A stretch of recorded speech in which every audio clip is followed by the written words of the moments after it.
شہزادی تارا ایک بہت ہی پیاری اور معصوم سی لڑکی تھی۔ اس کے گولڈن براؤن لمبے بال ہلکے سے لہراتے اور ہر کوئی اس کی خوبصورتی اور مسکراہٹ کا متعارف ہوتا تھا۔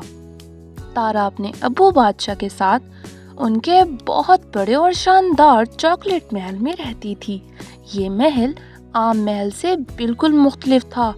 یہاں ملک شیک کی نہریں بہتی تھیں جن میں چاکلیٹ اور وینیلا کا ٹویسٹ ہوتا تھا، اور چاکلیٹ چپ کے درخت ہر طرف لگے ہوئے تھے۔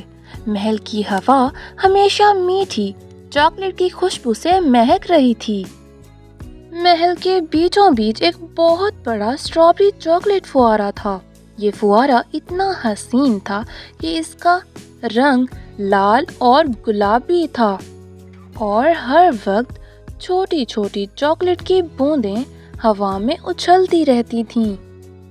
بادشاہ اپنی تارا سے بہت پیار کرتا تھا اور اکثر اسے فوارے کے پاس بٹھا کر کہانیاں بھی سناتا تھا اور ہنسی مذاق کرتا تھا۔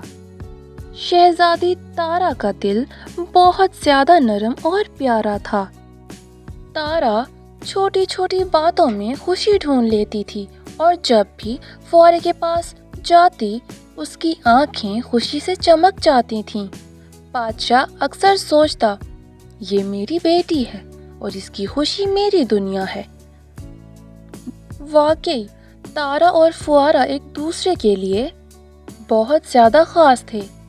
تارا کو فوارے کے ہر رنگ اور چاکلیٹ چپ کا ذائقہ پیارا تھا۔ محل میں خوشی کی فضا تھی، ہر کوئی اس کو دیکھ کر مسکرا دیتا تھا۔ ایک دن محل میں ایک عجیب چور آئی۔ یہ چور بہت زیادہ عجیب تھی، رینبو کلر کی اور تھوڑی سی شرارتی بھی تھی۔ شروع میں سب نے سوچا کہ شاید یہ کوئی پیاری سی پری ہے، لیکن یہ چور ہر طرف گھومتی اور اسٹرابری چاکلیٹ فوارے کی خاصیت کو چاٹنے لگی۔ شہزادی تارا اور بادشاہ نے دیکھا کہ فوارے سے چاکلیٹ اور اسٹرابری کی بوندیں آہستہ آہستہ کم ہو رہی ہیں۔ تارا بہت پریشان ہوئی اور اس کی معصوم آنکھیں آنسوؤں سے بھر آئیں۔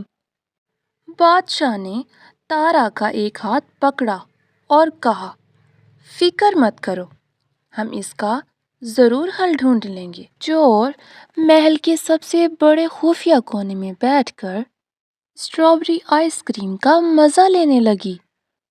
شہزادی تارا اور بادشاہ بہت زیادہ پریشان تھے، کیونکہ چور کی یہ حرکت محل کے لیے نقصان دہ تھی۔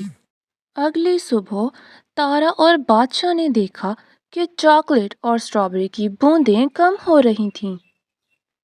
اسی شام رینبو چور گرل پکڑی گئی۔